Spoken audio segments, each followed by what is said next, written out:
question is, can God do anything? And the reason it's a natural question is because people assume the answer's got to be yes. But it's not that simple. Let's try a couple of examples. What do you think? Can God learn something new? He knows everything, no? How about, can God improve? What are we supposed to say about cases like that? Can God learn something new? Wouldn't that mean that he doesn't already know everything? That doesn't sound right. How about, can God improve? Wouldn't that mean that God isn't perfect? That also doesn't sound right. So, maybe we should qualify a bit. There are abilities that imply imperfection. There are abilities that are built on imperfection. The root conception of God is that God should be perfect. An ability that's built on imperfection, we don't want to say God has that ability. So maybe what we ought to say is God has all the abilities that a perfect being has, but not just every ability. By the way, these abilities are perfectly reasonable. The ability to learn something new, everyone in this room has that ability. It's a perfectly reasonable ability. Ability to improve is the same thing. Now, some people get nervous with the following thought, but doesn't that mean we're limiting God? If there are some abilities he doesn't have, then he's limited in some way? Let's take 30 seconds to think about that. Limited. Shouldn't be limited. Can't withhold anything from him. Can't deny anything, because if I deny anything, then he's going to be limited. He's got to be absolutely unlimited. Okay, let's think. If he's absolutely unlimited, can't deny anything of him, then I can't deny that he's limited. Can't deny that either. Can't deny anything. So by committing myself to his being unlimited, I've got to also accept that he's limited. That does sound like we're in a pickle, doesn't it? That doesn't sound reasonable or intelligible at all. So yes, if that's what you think of as being limited, not having certain abilities, then we'll buy it. Yes, in that sense, he's certainly limited. Being perfect means you aren't imperfect. If failing to be imperfect is a limitation, we will embrace that limitation. Nothing wrong with saying God is limited in that he's not imperfect. It's just part of saying he's perfect. So that's point number one. Yes, there are exceptions.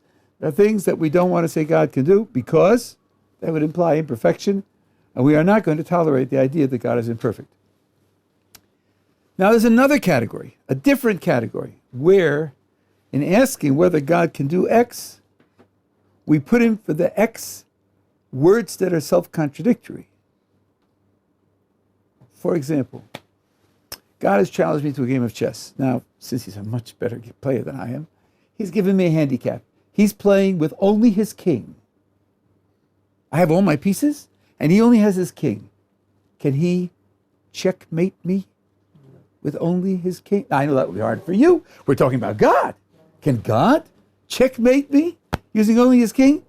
That doesn't seem right, because checkmate, according to the rules of chess, with only the king is a contradiction. Can God divide 2 into 5 evenly with no remainder? Can God correctly spell the word table with exactly 4 letters?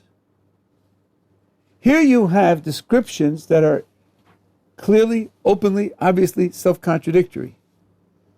I suggest to you that when you have a description that's openly self-contradictory, you aren't describing anything.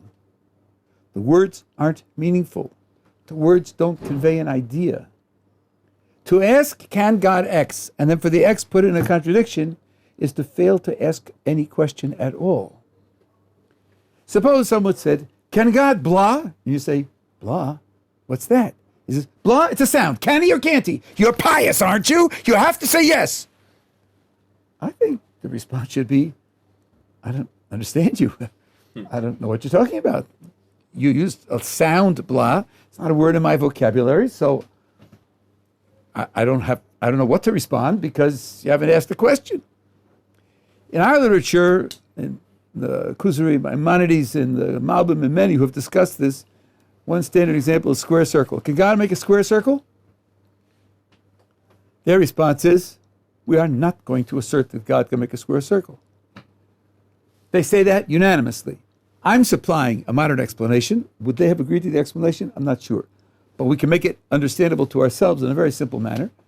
The phrase square circle doesn't communicate anything. Imagine a friend of you says to you, you're going to the mall? Do me a favor. Here's $25. Pick up for me a square circle. Where would you look? In the toy store? Or in the appliance store? Or in the supermarket? I mean, where would you go? Wouldn't you say, what? A what? I don't know if I can help you. A square circle? I just don't know what to do. I wouldn't know where to go. I wouldn't know who to ask. I mean, I don't get it. You say square circle, nothing lights up in here. Because it's a contradiction. And I don't know what to do with it. So if someone says, can God X? And for X he puts in a self-contradictory phrase, then we have a problem different from the first problem. That's why I stressed with the first problem, the ability to learn something new is a genuine ability. The ability to improve is a genuine ability. There, I don't want to say God has them because I'm going to end up contradicting his perfection. Here, you don't have a genuine ability. Make a square circle isn't a genuine ability.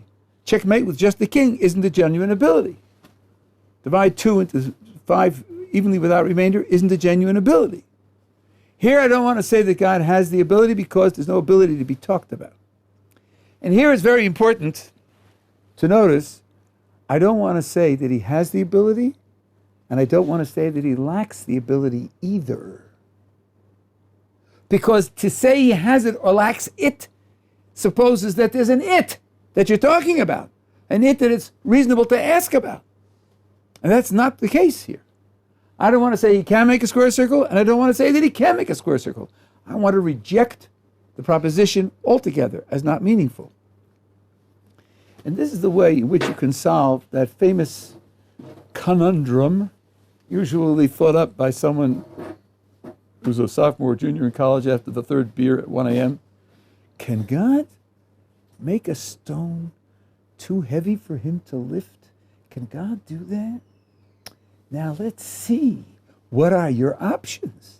He can make it, then he can't lift it.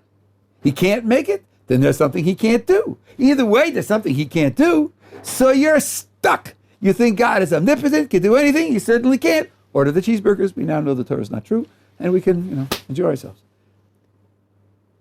But the critic who raises that argument, he's basing his argument on the assumption that when he asks me, can God create a stone too heavy for him to lift, I'm forced to either answer yes or answer no. I'm suggesting that we have another option.